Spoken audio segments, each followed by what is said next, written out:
This picture is that of an abandoned hospital building in Northampton, Massachusetts. And you'll notice that many of these windows are broken. Now, this is not a sign of decay. It means that someone actually has broken these windows. And there are places, entire neighborhoods, where you will find various houses with broken windows. But in other neighborhoods, this does not happen. So the question is why? Are there people living in the first neighborhood that like to break windows, and the second neighborhood is filled with window connoisseurs, people who respect windows and they do not want to break them? In 1982, social scientist James Q. Wilson and George L. Killing tried to answer. For you see, social psychologists and police officers tend to agree that if a window in a building is broken and is left unrepaired, all the rest of the windows will soon be broken. This is just as true in nice neighborhoods or in run-down ones. Window breaking does not necessarily occur on a large scale because some areas are inhabited by determined window breakers, where others are populated by window lovers. Rather, one unrepaired broken window is a signal that no one cares, that there are no repercussions for breaking them. And so breaking more windows really costs nothing. And not to mention, breaking windows is also fun. In Romania, we have an expression from folklore that has been passed down throughout hundreds of years. And it says that who steals an egg today, tomorrow will steal an ox. It basically talks about the escalation in the mind of a criminal. The idea is that if the criminal would have been caught and punished when he stole the egg, he wouldn't grow up to become someone that would steal more valuable things such as an ox. This is a successful strategy for preventing vandalism. According to sociologists, the solution is to address the problems when they are small.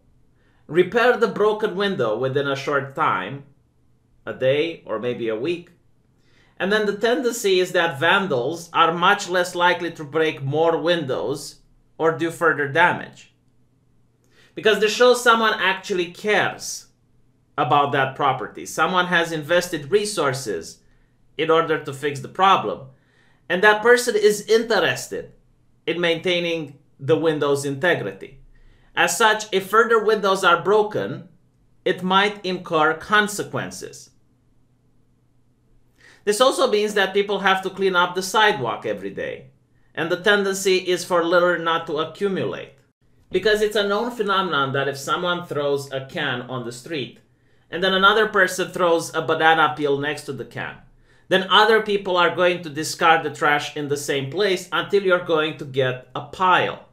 People who do not like anarchy, people who like to see law and order, will leave a neighborhood the moment it becomes filled with litter, the moment it becomes filled with broken windows. The safe of public safety becomes eroded. As such, Oscar Newman introduced the quote-unquote defensible space theory in 1972. He argued that although police work is crucial to crime prevention, police authority is not enough to maintain a safe and crime-free city. There will always be more criminals and more people than what the police can literally handle. As such, people in the community help with crime prevention. Newman proposes that people care for and protect spaces they feel invested in, arguing that an area is eventually safer if the people feel a sense of ownership and responsibility towards that area. Broken windows and vandalism are still prevalent because communities simply do not care about the damage. Regardless of how many times the windows are repaired, the community still must invest some of their time to keep it safe. Residents' negligence of broken window type decay signifies a lack of concern for the community.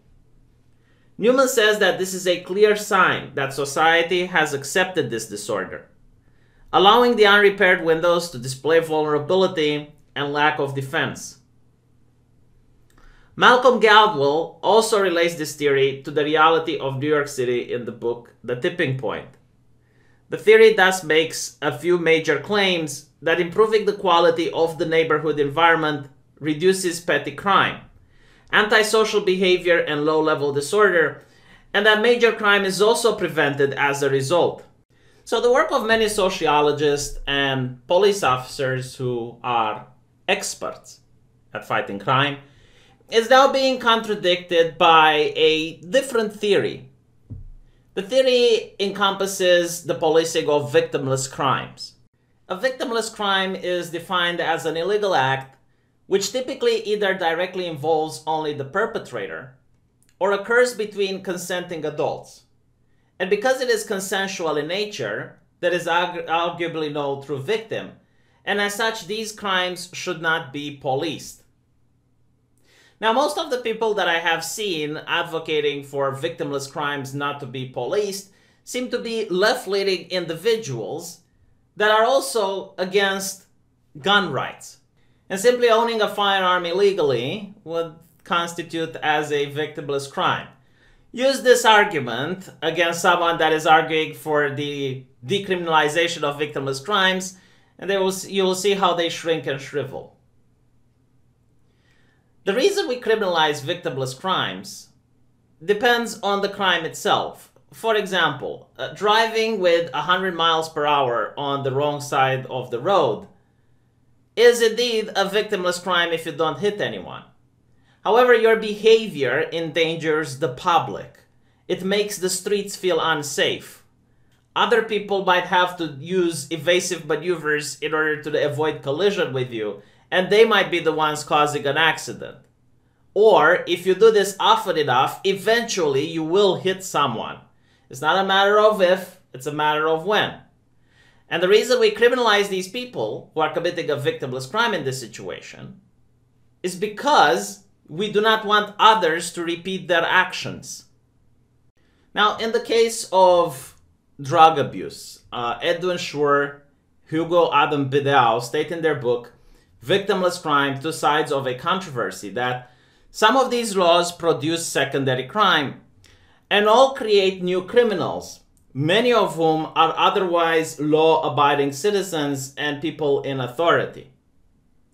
Now, you may argue that certain things such as prostitution or marijuana should be legalized, and I might even agree with you.